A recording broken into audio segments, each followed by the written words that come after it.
Good morning. It's good to be here and good to be with you. I'm Elaine Fredendahl, choir director and 30-year member of this community. I also am part of the worship associate team. Each week, this community comes together to take part in worship, music, and reflection. This is where we seek to have our hearts opened and our imaginations fired. This is the place that reminds us that we are deeply connected to one another and all living beings. So even though our building is closed, we gather together for weekly online worship. At 11:30 on Sunday mornings, we also gather for social connection and the sharing of joys and concerns in our Zoom meeting. So please join us. If you're joining us for the first time this morning, welcome. This fellowship is a religious community grounded in the heritage and principles of Unitarian Universalism. We seek to create loving community, to inspire joy and spiritual growth, and to support courageous action. All are welcome here, regardless of religious background, political persuasion, ethnicity, age, ability, sexual orientation, or gender identity or expression. If you have a desire to explore questions of truth and meaning and are respectful of our diversity of people and beliefs, you have found kindred spirits here. If you'd like more information about the fellowship or Unitarian Universalism, here are some announcements for the week. We have a lot of meetings we hold weekly on Zoom. We have bingo, we have social time, we have coffee with Christina, and a meditation group. Announcements include, we're looking for volunteers to help us plan worship. This is a quarterly commitment to help explore topics, pick speakers, etc. We have a new covenant group just for parents called Parenting While You. It will meet monthly and the times are not yet set. We want to thank you to the building committee and grounds committee for all the work on Founders House. Construction has begun. Details about all these events and meetings are in the weekly connection. If you don't receive it but would like to receive it, please contact our office.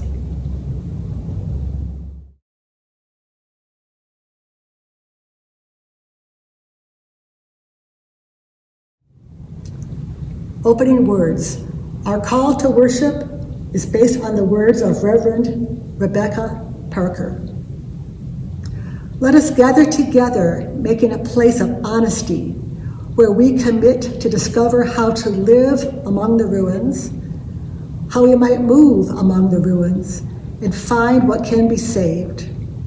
With our collective liberation in each of our hearts, let us gather up those materials we need to build and rebuild beloved community in our midst. In gathering this morning, may we be strengthened for what lies ahead.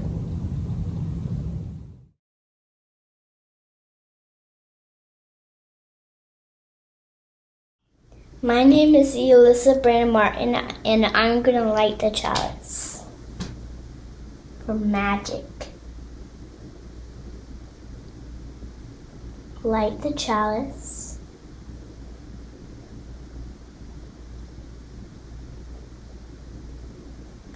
Blow this one out. And that's how you light a chalice.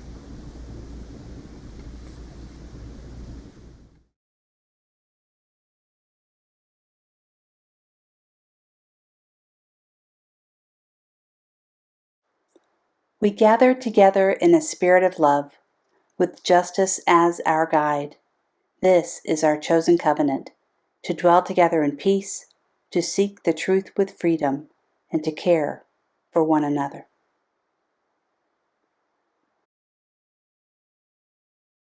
May I ever use my hands for lifting up.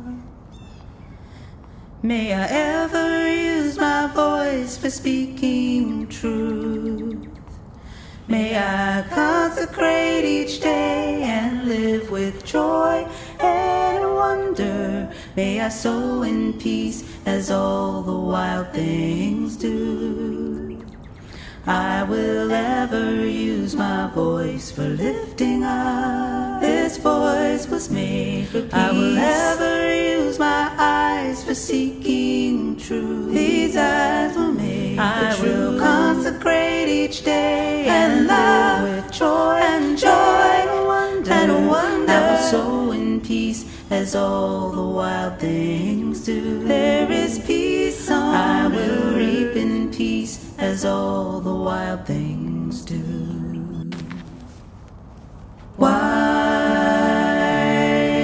and precious, we are wild and precious. Life is wild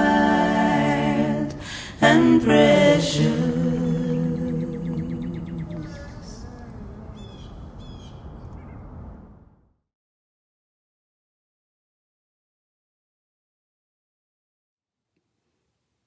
Hello, I'm Reverend Christina Branum-Martin, and I'm the interim minister here at the fellowship. It is so good to be with you today.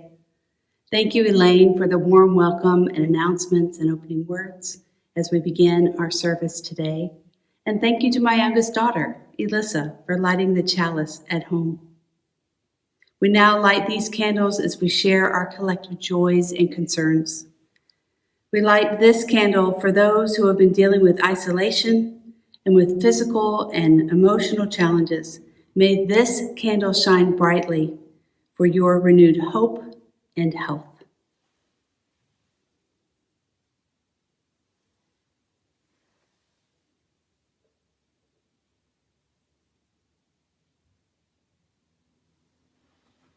And we light this candle to commemorate that 1 year ago this week, the COVID pandemic was declared.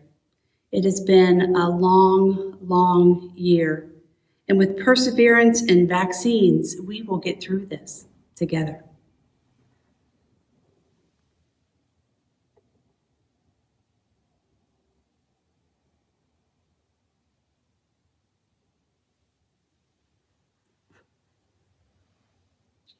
We are a single, separate people, linked into community by love and need and for our search for truth.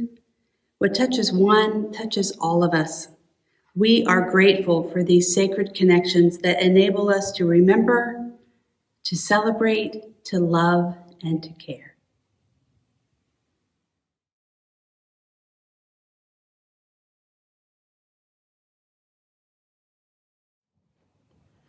Good morning. It's good to be with you all again. This month, our theme is commitment. As Unitarian Universalists, one of the things that we commit to is a covenant, which is a promise we make to be good to each other. But sometimes we make mistakes and do or say something we shouldn't have. When we do that, we need to apologize to anyone we may have hurt. Today's book, This Is Just to Say, by Joyce Sidman, is a book of poems about apologies and forgiveness. Reverend Christina and I are going to share a few of those poems with you. To Mrs. Garcia in the office. This is just to say, I have stolen the jelly donuts that were in the teacher's lounge and which you were probably saving for teachers. Forgive me, they were delicious, so sweet and so gloppy. Too bad the powdered sugar spilled all over my shirt and gave me away. By Thomas.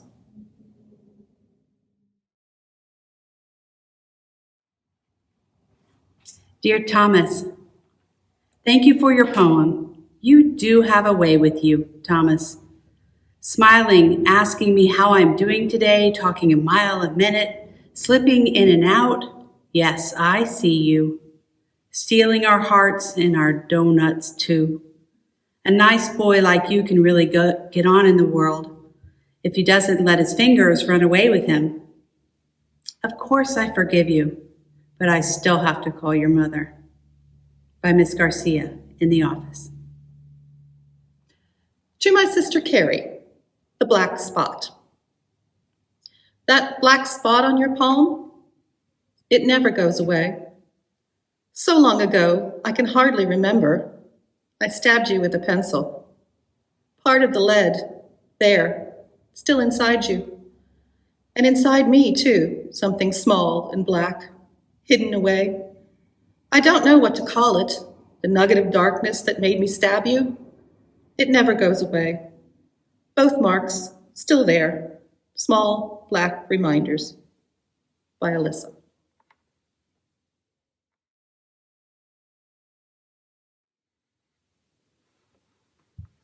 To Alyssa.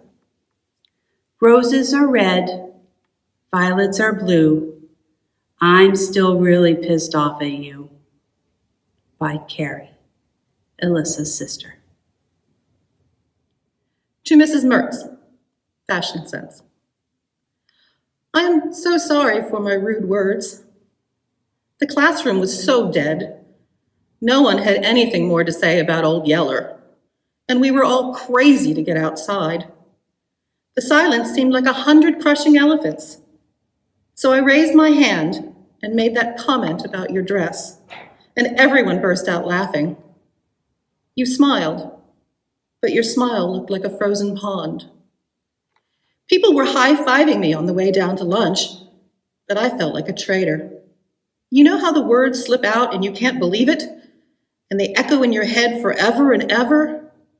All through lunch, all through recess, all the next day, I wished I could take those words back. I kept thinking of what you always say to us. Words can help or hurt. The choice is ours. I want to rewind to that moment and say instead, Mrs. Mertz, that dress makes you look like a princess. You were really a queen, not a princess. Our queen, Reina de la Clase.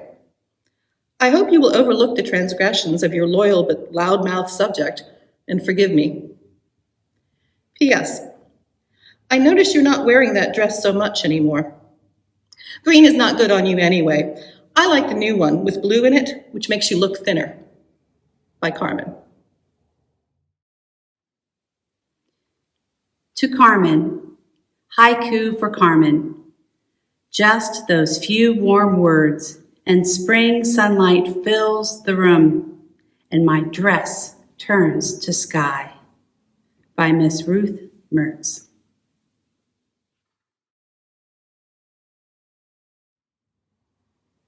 To Bao Vang, what was I thinking? Wow, am I really in the principal's office? She is bigger than I thought. Is that gray hair on her neck? Her dress is the color of ripe plums. She is asking so many questions. I have such a bad feeling in my stomach. Bao Vang is my best friend. She's always laughing. She was laughing when she hit the fire alarm. It was an accident. She was just fooling around. The principal's eyes are like hot sparks. My parents will be so angry. They will yell and yell. My mouth is opening. I'm blabbing about Bao Vang and the fire alarm. I can't believe this is happening. The principal sends me away. I slink out like a whipped dog. Bao Vang, my best friend. I told on her, then pretended I hadn't. Will she ever forgive me? By Mei Li.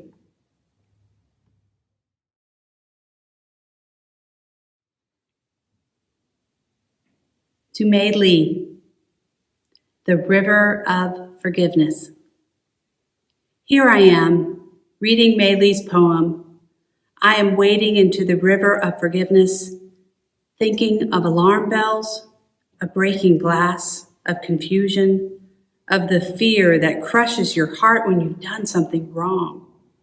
I feel cold and alone, fighting the water as it pulls at me and fills my eyes. Will I ever make it across?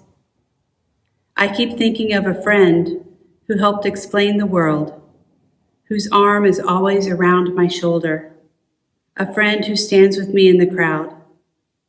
There she is, my friend, on the other side of the river. She's the one looking worried when I cough and choke, the one about to jump in after me. But wait, my feet are touching. I've reached the sandy bank. I've crossed the river of forgiveness. I open my arms to her. By Bao Vang.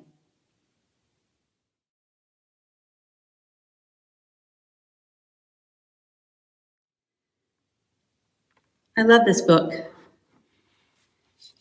There's so many poems in here about relationships and about the way people deal with mistakes that are made. And I think the one thing that I really notice is that just because you make an apology when you're ready, it doesn't mean the other person is ready to hear you or to offer forgiveness yet. It's a relationship, and it takes two people being ready to move towards putting it behind you. So in this sense, I'm glad that we were able to share these poems with you as we talk about covenant today.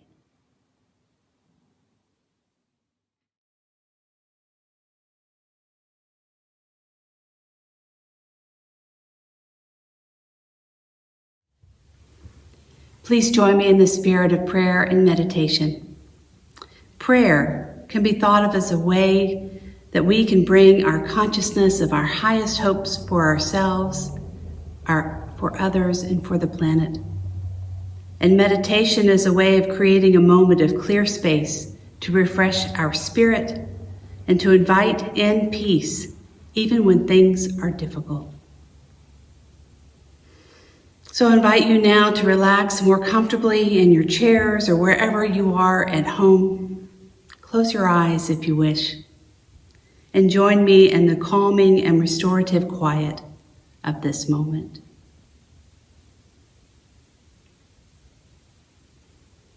This prayer is for hope, written by Reverend Teresa I. Soto. In this community, we hold hope close. We don't always know what comes next, but that cannot dissuade us. We don't always know just what to do, but that will not mean that we are lost in the wilderness. We rely on certainty beneath the foundations of our values and ethics. We are the people who return to love like the North Star, and to truth that we are greater than we are alone. Our hope does not live in some glimmer of an indistinct future. Rather, we know that the way to the world of which we dream, and by covenant and the movement forward of one right action and the next, we know that one day we will arrive at home. In this community, we hold hope for that home close. May it be so.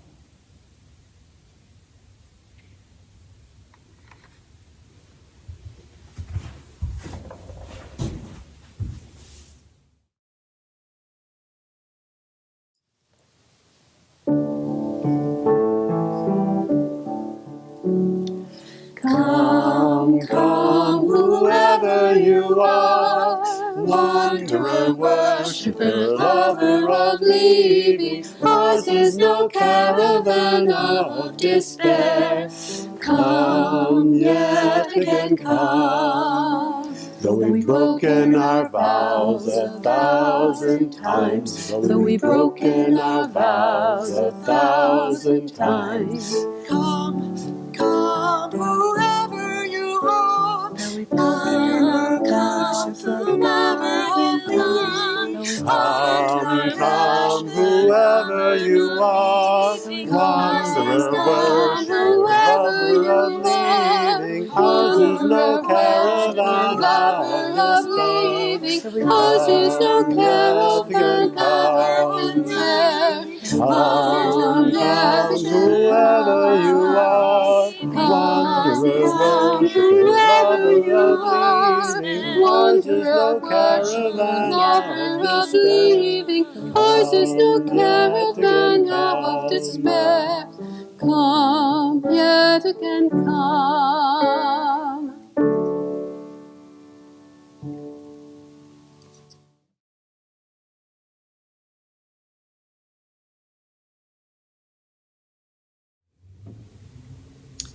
I grew up in the First Unitarian Universalist Church of Houston, Texas.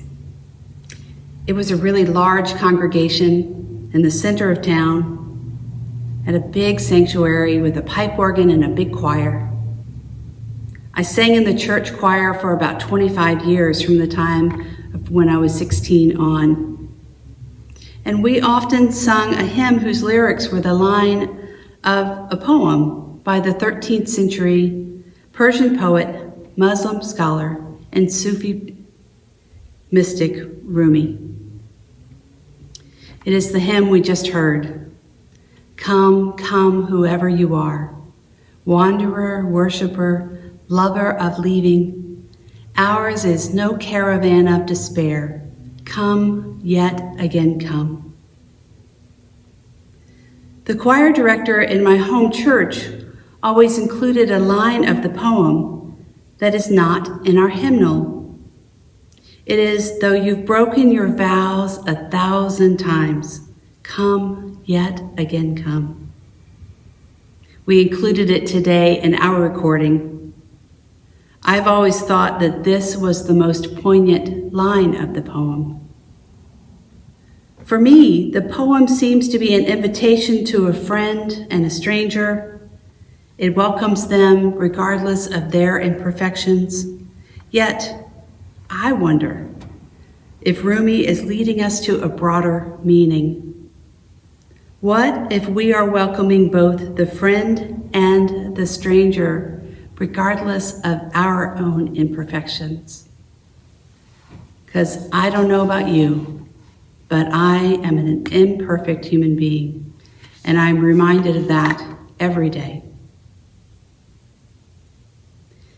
We light our chalice each week to share the words of affirmation that represent the larger covenant of this fellowship. Our covenant, our promise to each other. We are called to hold this community dear and be inspired by our common principles. We promise to respect, to trust each other, to accept our differences and shortcomings, to practice patience and compassion and empathy, to listen deeply, to speak truthfully, to be honest and authentic, and support the congregation with our presence, participation, and financial gifts. And in so doing, we celebrate our lives together. This is our covenant. I ask, will any one of us be able to keep these promises every moment of every day, in every activity of this congregation, and in every interaction that we have with each other? I don't know any of us who can answer yes to that. So I ask, what is the use of covenant if we know we can't keep it? What's the purpose? Reverend Rod Richards asked us to consider this paradigm. He says, if I begin by accepting the fact that I will break a promise, am I not just setting myself up for failure? I don't think so. I think we're more apt to set ourselves up for failure by embracing perfectionism. He says, first of all, promises are meant to pull us outside of what we know we can do. Can you imagine a covenant of that, which we are sure to attain? Here's his example of this other covenant. Holding my own satisfaction, supreme and inspired by my own appetites and desires, I covenant to very occasionally rise above the distraction of my daily life and my natural selfishness and self-absorption, to recognize that other people exist and to offer sporadic acts of kindness when it fits my schedule and when it makes me feel good. Richard insists that we don't need that covenant filled with promises that we know we can keep.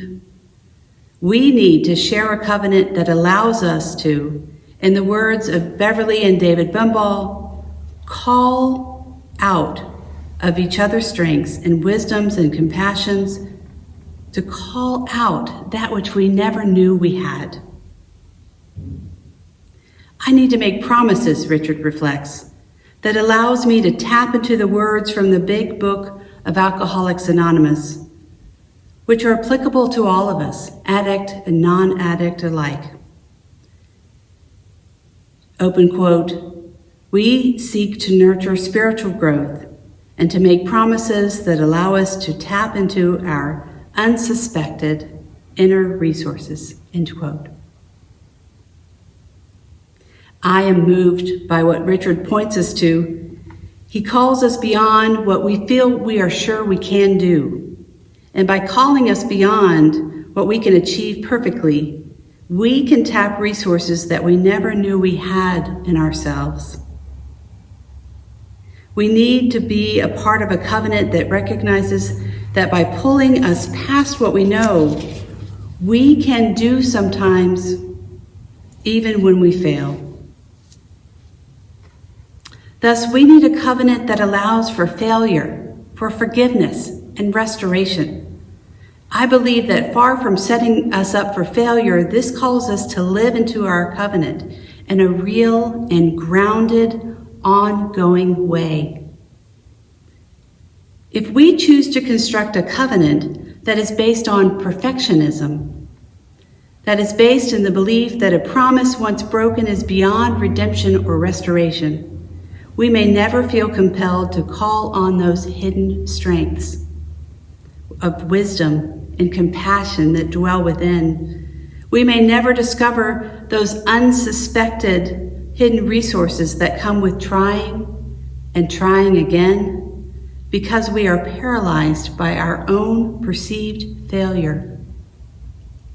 Because when you look at it, perfectionism allows but only a handful of options.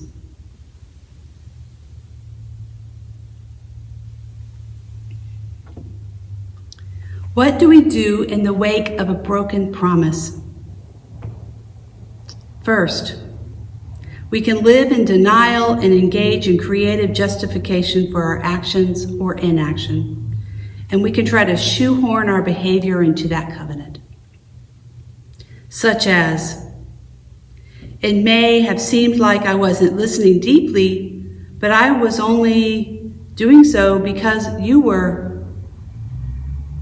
Or, it may have appeared that I wasn't being authentic, but the situation was that you get the picture.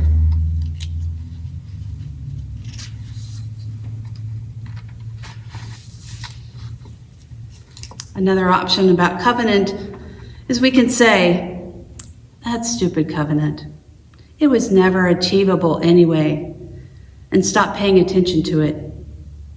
We can stop listening to its call. We can decide that we all say these words, but we don't really mean them, so we just pay it lip service, which would lead to the serious question of what are we all doing here if that was the case? And last, we can decide that the covenant is fine, but I am a failure, that I can't measure up, and thus I need to leave this community because it just reminds me that I am a failure. So none of these options of perfectionism are good choices. Richard invites us all into a covenant that calls us to stretch and grow and do things we never thought we could do, but which also keeps us humble, recognizing that we fail to meet the promises that we make sometimes, and that there is always a chance to begin again, to start from here, and there is always a path to restoration. Like Rumi's poem, though we've broken our vows 1,000 times, come, yet again come. It is not a recognition that we will inevitably break promises that renders promises meaningless, Richard says. Rather, that it is an unrealistic expectation that we will be able to keep promises that we make perfectly. and that if we don't, the promise becomes worthless, or tragically, we consider ourselves worthless. It is a part of the unfortunate societal tendency to discard rather than restore, that suggests that if a promise is broken, if a relationship is broken, if a commitment is broken, that there is nothing to do but throw it away. So we must conclude that this is not really how life works, right? When it comes to us, when it comes to humans and human relationships, what happens if we throw away everything that is broken? Then we are left with nothing. Singer, songwriter, poet, novelist Leonard Cohen says this in the part of his song Anthem. Ring the bells that still can ring and forget your perfect offering. There is a crack in everything. That's how the light gets in. Forget your perfect offering. There is a crack in everything. That's how the light gets in. Even when we have fallen, especially when we have fallen, our covenant calls us to rise and return. So when we've broken our vows 1,000 times, ours is no caravan of despair. Come, yet again come. Amen.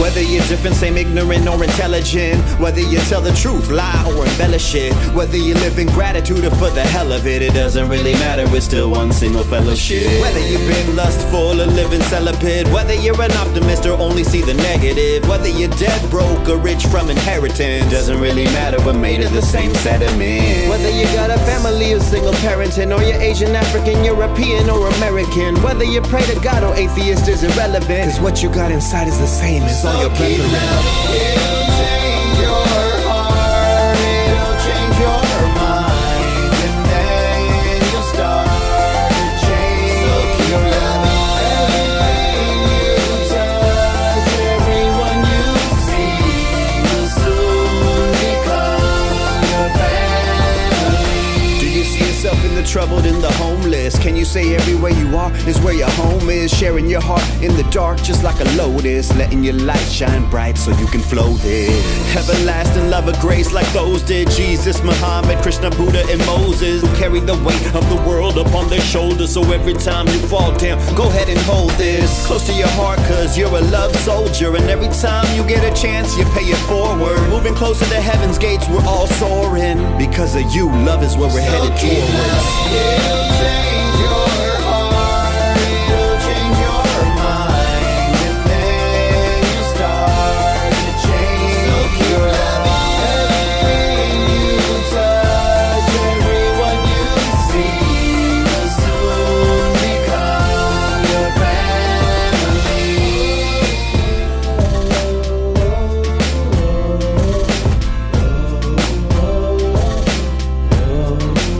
So keep loving, gotta keep on loving, gotta keep on sharing, gotta keep on trying, gotta keep on caring, gotta keep the light on through dark and despair, gotta spread the love where nobody cares. Gotta keep on loving, gotta keep on sharing, gotta keep on trying, gotta keep on caring, gotta keep the light on through dark and despair.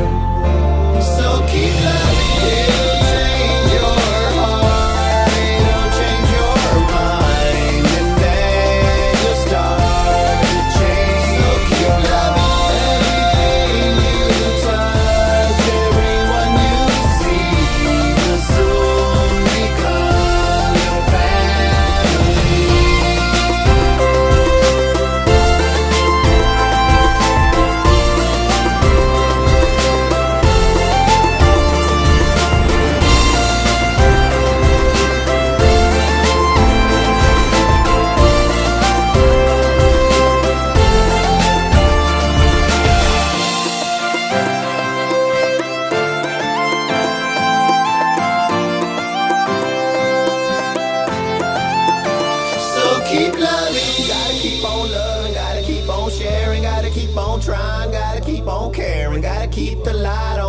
dark and despair. Gotta spread the love where nobody cares. Gotta keep on loving, gotta keep on sharing, gotta keep on trying, gotta keep on caring, gotta keep the light on through dark and despair.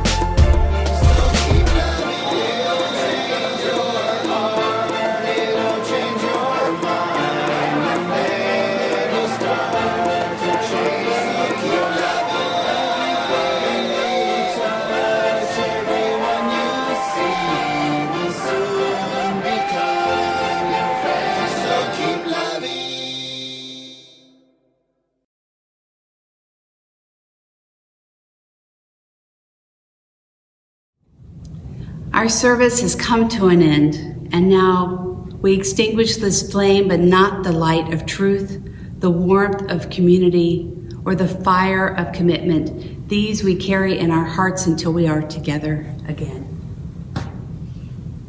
Go in peace, my friends.